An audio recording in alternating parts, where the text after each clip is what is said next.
qui était extrêmement intéressant pendant cette table ronde, c'est de voir que finalement, tous les acteurs doivent travailler ensemble pour être un énorme facteur qui permette le succès de ce lien social. C'est pas l'intervenant spécialisé d'un côté, la technologie de l'autre, les pouvoirs publics, etc. C'est un ensemble. Et il faut qu'on arrive à peut-être casser certains silos qui existent dans notre secteur d'activité et dans la Silver Eco au sens large pour qu'on puisse justement aller sur cette notion de lien social. Ce qui me semble important dans la Silver Economy, ce qu'on n'a peut-être pas encore réussi à faire jusqu'à présent en France, c'est de faire travailler les acteurs en coopération. Et le fait est que de pouvoir réunir des acteurs très différents de la sphère publique, de la sphère industrielle, me semble important. Moi je pense qu'en travaillant en meute, on y arrivera. C'est humblement aussi ma position que je cherche à mettre en place, à la fois avec les pouvoirs publics, mais aussi avec différents acteurs. D'ailleurs, je travaille aussi bien avec des grands groupes que des petites start-up. Donc c'est effectivement en unissant notre force, notre créativité, qu'on arrivera à faire de belles choses pour nos seniors. C'était formidable d'avoir à la fois des constructeurs, des aménageurs de lieux, des gens qui sont dans les mairies, des intervenants à domicile et puis des acteurs extrêmement puissants comme la Poste. Moi j'ai trouvé ça extrêmement enrichissant de voir toutes ces personnes, toutes ces entreprises au service des seniors. Pour moi, ce qui était marquant, si vous voulez, c'est qu'on œuvre tous dans le même sens. C'est-à-dire qu'on a la même compréhension du secteur et des difficultés du secteur et la même envie de faire avancer les choses, à la fois pour les seniors, mais aussi pour les aidants familiaux. Et c'est très important qu'il faut intervenir le plus possible sur les deux en même temps. Ça coince souvent, si vous voulez, parce qu'il y a un déficit d'information. Nous sommes souvent en France organisés en silos. Chacun dans son coin travaille et le gros avantage, si vous voulez, de cette table ronde, c'est de nous mettre ensemble pour donner une vision globale, à la fois, si vous voulez, des difficultés du maintien à domicile en termes de ressources humaines, mais aussi du formidable gisier que toutes ces entreprises ont pour faire avancer les choses. On se retrouve à aller chez une même personne, avec chacun son cœur de métier et tant bien que mal, on essaye de remettre le client au centre des préoccupations et chacun va lui demander aussi des informations sur qu'est-ce qui pourrait aller l'aider au-delà. Et moi, ce que j'ai retenu de cette table ronde, c'est qu'il y a une vraie volonté de parler ensemble, de mettre toutes les flèches dans le même sens pour faire une grande flèche qui va avancer. Et Dom et Vie est assez jeune, on a 6 ans, mais je trouve que déjà c'est une évolution qui est majeure et on est aussi bien des acteurs comme la Poste, institutionnels comme la mairie ou les fabricants ou du service à la personne, on est clairement tous dans cette démarche-là. Le syndicat aujourd'hui, à quoi il sert? Il sert déjà à se rencontrer, à pouvoir se faire connaître, communiquer et surtout de se poser de manière très sérieuse sur qu'est-ce qu'on fait, parce que quand on se rencontre dans différents événements, on va se dire oui c'est super, on va se rencontrer, on va mettre des synergies ensemble. Là le syndicat, lui, il apporte quelque chose de beaucoup plus pragmatique et de beaucoup plus essentiel, où là c'est allez-y les gars, on se met autour de la table et parlons vrai et parlons concret, qu'est-ce qu'on met en place? Et c'est là que c'est super intéressant.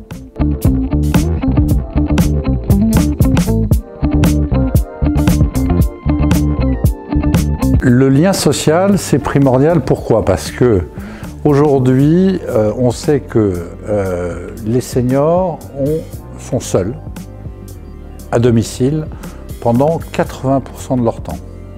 Ils attendent quelqu'un le matin, ils ont quelqu'un à midi quand ils ont quelqu'un à midi, et le soir pour la toilette et l'aide au coucher.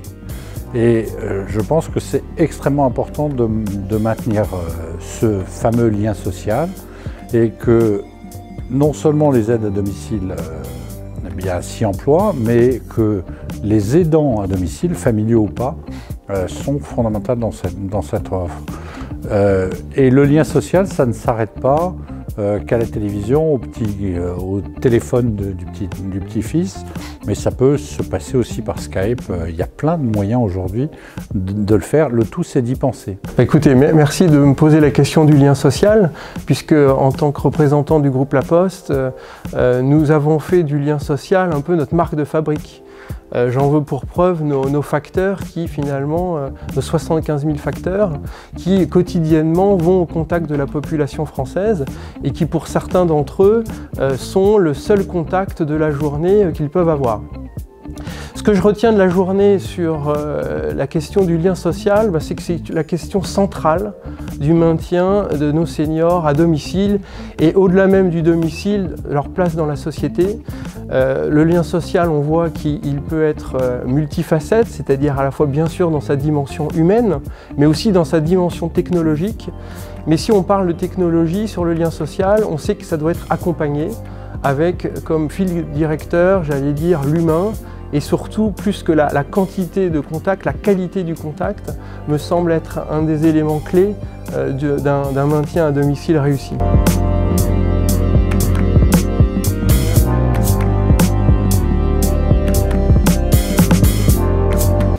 Alors pour nous, c'était très intéressant cette table ronde parce que certes, nous sommes fabricants, certes, les produits sont installés, mais pour la majorité des produits chez Intervox, les produits installés nécessitent du service en face. Donc, s'il n'y a pas de service, nos produits sont un petit peu orphelins. Et c'est en cela que c'est intéressant, effectivement, cette table ronde, parce que on voit la multiplicité de tous ces intervenants, qu'ils soient familiaux ou professionnels, cette complémentarité. Et c'est là où, effectivement, on a un intérêt de mieux comprendre l'écosystème pour adapter aussi nos solutions, pour qu'elles soient plus déployées, plus utilisées, plus simples de compréhension. Écoutez, pour moi, c'était très important d'être à cette table ronde et je vous remercie beaucoup de m'avoir invitée parce que j'ai une double activité. D'une part, en tant que conseillère d'arrondissement du 6e déléguée aux seniors et je suis présidente d'une association qui intervient auprès des aidants familiaux à domicile. Donc le fait de soutenir et de bien comprendre que les aidants familiaux sont les pivots du maintien à domicile, pour moi c'était important. Quelle est la part de Dom et Vie et l'aménagement du domicile? En quoi celui-ci va-t-il aider ce lien social? Il y a une chose qui est fondamentale quand on va aménager le domicile, c'est de penser pourquoi est-ce qu'on va aménager ce domicile. Et aménager son domicile, c'est évidemment faire ses tâches de la vie quotidienne, se laver, cuisiner, etc. Mais nous, on voit les choses beaucoup plus loin et on pense que c'est essentiel, c'est de pouvoir continuer à voir ses proches et continuer à avoir du contact vers l'extérieur. Si on a un logement qui n'est pas adapté, faire venir une infirmière, une auxiliaire de vie ou un proche familial, c'est compliqué. On va tout de suite être dans une organisation délicate et compliquée. Alors qu'en adaptant, en mettant des mécanismes qui vont permettre de la gestion des ouvrants, de gérer l'automatisme des portes, etc. Rien que ça va déjà permettre aux gens de se rencontrer. Plus d'avoir une cuisine motorisée, je prends souvent cet exemple, c'est continuer à faire ces bons petits plats à ces personnes. Voire même la salle de bain, évidemment c'est une tâche d'hygiène, mais c'est aussi pour se faire beau. Donc se faire beau, c'est aussi pour aller vers l'extérieur, aussi continuer à rencontrer des gens et se sentir bien dans sa peau pour augmenter ce lien social. On a évoqué la manière dont peut-être nos métiers aussi doivent évoluer. Je crois que du point de vue de l'aide à domicile, il faut véritablement qu'on enfonce des portes. Téléassistance n'est pas extrêmement bien déployée en France.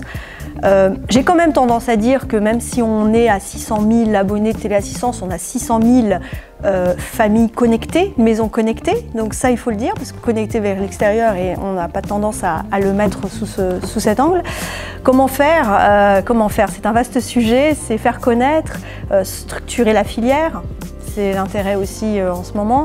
Et pour nous, fabriquer ou vulgariser les solutions pour qu'on n'ait pas du temps à perdre à comprendre comment ça fonctionne, mais surtout tout de suite trouver le bénéfice d'usage et donner envie. Et c'est là où le lien social est intéressant, c'est que le lien social donne envie aussi d'utiliser des technologies et c'est le prétexte pour. et c'est nécessaire pour pouvoir attirer de nouveaux talents dans nos métiers. Il faut être beaucoup plus attractif et on va pouvoir l'être notamment grâce à toutes ces nouvelles technologies qui vont envahir le domicile des seniors. Nos seniors sont de plus en plus connectés et on va pouvoir, grâce à ce numérique, cette domotique au sens large au domicile, eh bien, faire en sorte que l'humain soit peut-être beaucoup plus présent. Il y a beaucoup de choses qui existent. Certes, qui ne sont pas toutes connues, mais qui existent. Après, c'est effectivement la modélisation économique qui paye, qui finance. Et cette organisation, on le voit bien, la table ronde, on voit des acteurs très complémentaires, très intéressés, très investis sur ce sujet, mais une structuration, une organisation qui nécessite encore d'être réalisée.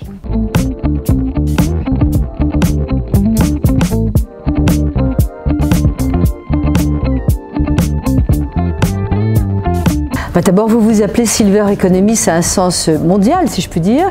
Et puis, nos chefs d'entreprise vieillissent aussi. Ensuite de ça, j'y suis, et je l'ai dit, personnellement attachée. Nous avons tous des parents qui vieillissent, etc. Le monde de l'entreprise est terriblement concerné par les aidants, par tous les gens qui travaillent. Ce sont des entreprises comme les autres.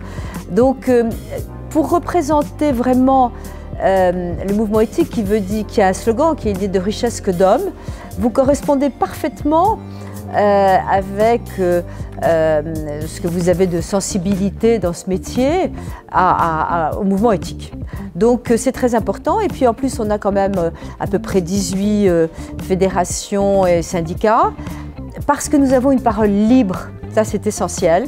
Et regardez, quand vous défendez votre profession, c'est difficile. Lorsque vous avez un problème dans un EHPAD, difficile de défendre, etc. Et nous sommes là, finalement, Éthique est une communauté et nous pouvons défendre différents secteurs d'activité, autant que nous défendons nos membres.